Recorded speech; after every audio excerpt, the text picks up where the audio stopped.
समाज सिबियारि एबा मानव सेवा संघ एनजिअनि आफादगिरि बिरखां बर'आ दिनै UPPL दोलोआव हाबबाय।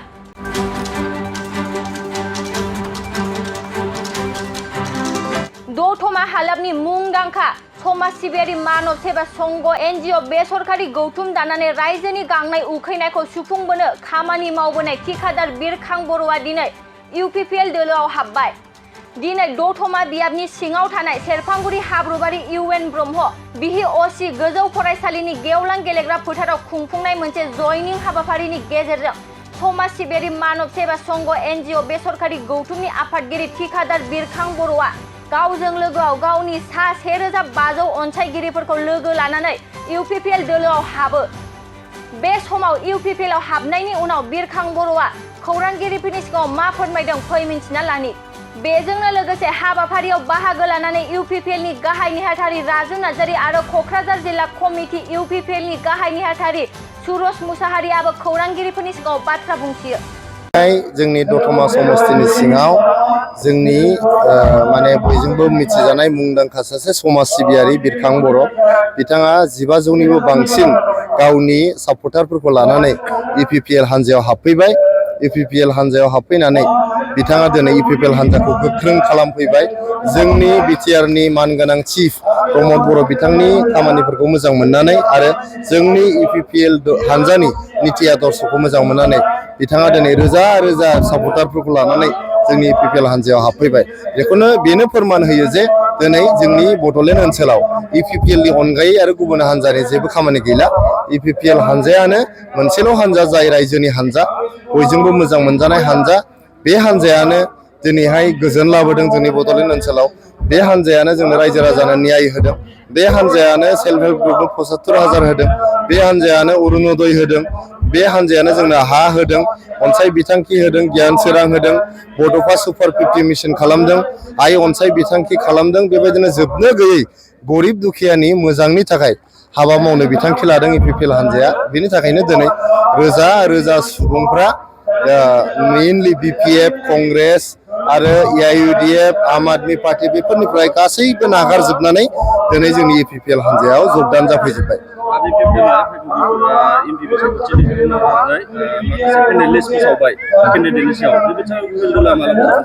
बे पेनेलिस्ट जायफोरनि मुं फोसावदों बिथांमोननो आं गोसो गोरबोनिफ्राय गाहाम हामलायनाय जासिबाय। जोंहा बिसायख'थिया जोंनि सुबुं दारा हादोरनि मोनसे फेस्टिभेल। बे फेस्टिभेलाव बयबो बाहागो लानांगौ। बयबो गाजा गोमजायै जोंहा बाहागो लानानै रंजा बाजा खुनु दावराव दावसि गैयाबालायनो बे बिसायख'थिखौ जों गेलेनो नाजानांगौ। आगोलनि दिन बायदि BPFनि समाव गावजों गाव बुलाय सोलाय खालामनाय, भट सिख'लायनाय, होसोलायनाय, दानथारलायनाय, देथारलायनाय, बुथारलायनाय बेबायदि खामानिखौ मावनाङा। बिथांमोना पेनेलिस्ट होदों, खुब मोजां जादों। बिथांमोना आं गोसो गोरबोनिफ्राय हामलायनाय होदों। बिथांमोना गेलेगोन, गेलेनायनि उनाव बिथांमोना डिप'जिटखौ माने गिदिंनानै मोनफिननाय नङा।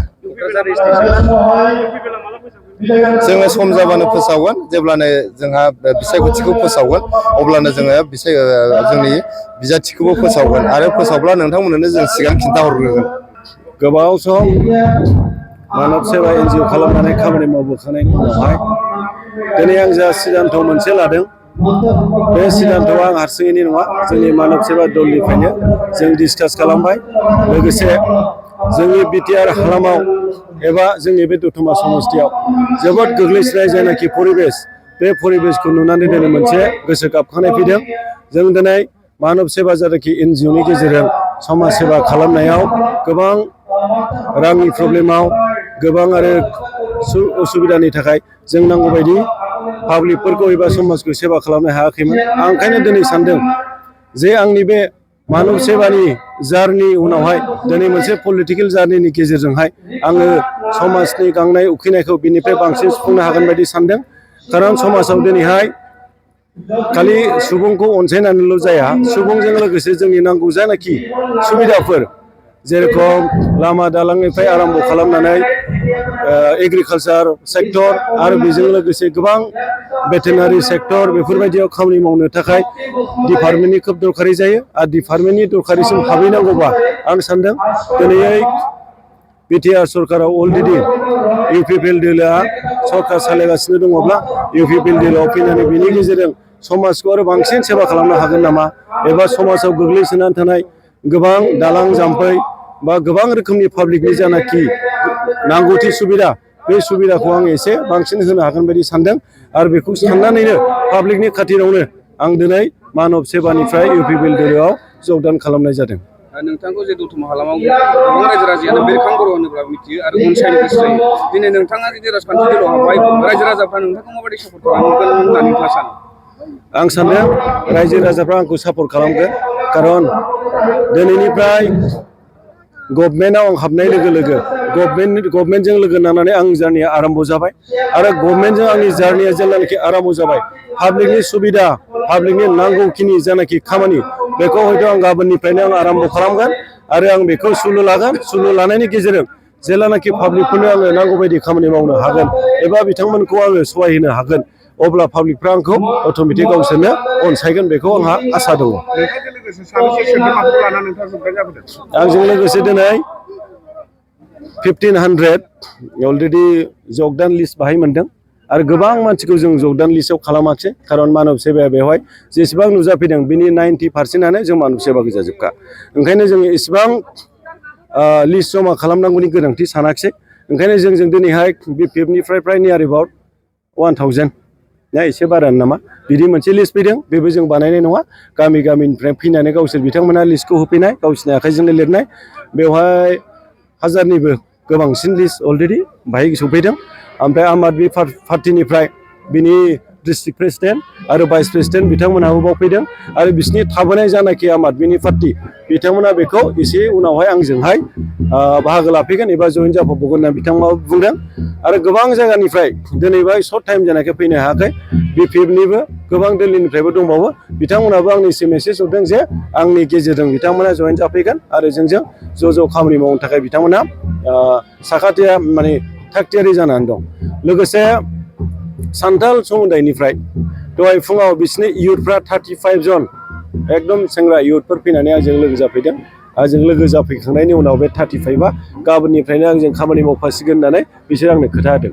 आरो बिनि उनाव 85 जन सान्थालनिफ्राय बे इयुथनिनो बिसोरबो मोनसे उइं बिसोरबो फैनानै बुंदों जे जोंनि जायगाया बिराद गोग्गोसोबाय गथिखे बेखाय नोंथांखौ नांसिगौ जों नोंथाङा जयेन जानोसै नोंथाङाबो जोंनि थाखाय डेभेलपमेन्ट खालामहरदो होननानै बुंफैदों।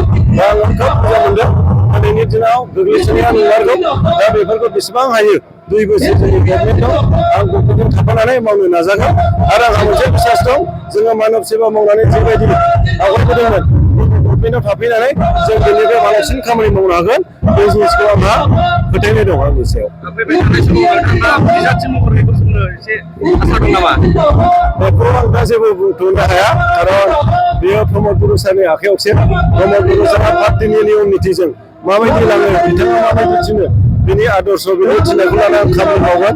सारा जुदि सिन्था खालामोबा आं बेखौ बारा होनो हानाय नङा बे आलदा खोथा खिन्थु आं सारनि सायावनो आंनि मावनांगौआबो सारनि सायाव दायित्व आरो गासिबो आंनि आसायाबो सारनि सायाव दायित्व थाजोबगोन। मेडिया नोंथांमोननिसिम गोजोननाय जासिहरबाय जे दिनै जोबोद गोजोनथाव बाथ्रा जे दतमा ब्लकनि सिङाव थानाय सेरफांगुरि ओनसोलनि मानब सेवा संघनि आफादगिरि बिरखां बर'नि नेतृत्वआव दिनैहाय दतमा ब्लकनि आन्दाराव गासै BPF आम आदमि पार्टी आरो मानब सेवा संघनि गासै 1500 दिनै कर्मकर्ताफ्रा दिनै जोंनि UPPL दलआव जगदान जाफैदों। दा बिथांमोनखौ जोङो UPPL राजनितिक दोलोआव दिनैनिफ्राय बरायनानै लाबाय आरो बेजोंनो लोगोसे जों मोनसे आसा खालायदों जे दतमा ओनसोलाव बा दतमा समस्ति हिसाबै दिनैनि जे मोनसे बारहावा बे बारहावानि गेजेरजोंनो फैबाय थानाय दिनफोराव जोंनि बे दतमा समस्तिया मोनसे शक्तिशाली रूपाव जोङो गसंथानो हागोन आरो फैबाय थानाय मोनफ्रोमबो बिसायख'थिफ्राव जोङो जै जानो हानायनि मोनसे आसाखौ जों खालायनो हायो। दा दिनैहाय बावहाय UPPLनि निति आदर्शखौ मोजां मोननानै जाय बिथांमोना दिनै जोंनि पार्टियाव जगदान जादों बिथांमोनखौ जोङो UPPL परियालनि होननानै दिनैनिफ्राय गनायनानै लाबाय आरो बिथांमोनहाबो गाबोननिफ्रायनो जोंनि UPPLनि मोनफ्रोमबो खामानियाव आग भाग लानानै UPPL राजनितिक दोलोखौ शक्तिशाली खालायनो थाखाय बिथांमोनहाबो जान्थि खाफ्राबाय। दा बेनि थाखाय आङो दिनै जगदान जाग्रा साफ्रोमबो दिनैहाय जगदान जानाय बे बिथांमोनखौ जोङो क'क्राझार जिल्ला UPPL नि जानानै बिथांमोनखौ बरायनानै लानाय जाबाय। क'क्राझार नोगोरनि R&B लामाजों थांनाय बागानसालि वार्ड नम्बर 8 आव रायजो राजाफोरनि गोग्गो देहा लाखिनो थाखाय सानजोरां इन्टारप्राइजआ गोदानै जेनेसा वेलनेस प्राइभेट लिमिटेड बेखेवदों। बे सानजोरां इन्टारप्राइज आयुर्वेदिक गलायाव मानसिनाव जानाय गेदेर गेदेर बेरामनि मुलिफोरखौ मोननो हागोन। किडनिकाव अन्थाइ जानाय, आथिं आखाइ जरा जरा सानाय, लिभार गाज्रि जालांनाय, मोदोमनि माननाय आरो बेनि अनगायैबो बायदि बायदि गेदेर गेदेर बेरामफोरनि मुलिफोरखौ बे सानजोरां इन्टारप्राइजआव लांफैनो हागोन। सानजोरां इन्टारप्राइजआव गासै बेरामनि मुलिफोरखौ हलसेल राङावनो लांनो हागोन। सानजोरां इन्टारप्राइज बिगोमाया फोरमायबावनाय बायदिब्ला नैबे 9954157149 जानबुं नाम्बारनि गेजेरजों नोंथांनि गोनांथि जानाय मुलिफोरखौ सुलाद लानो हागोन।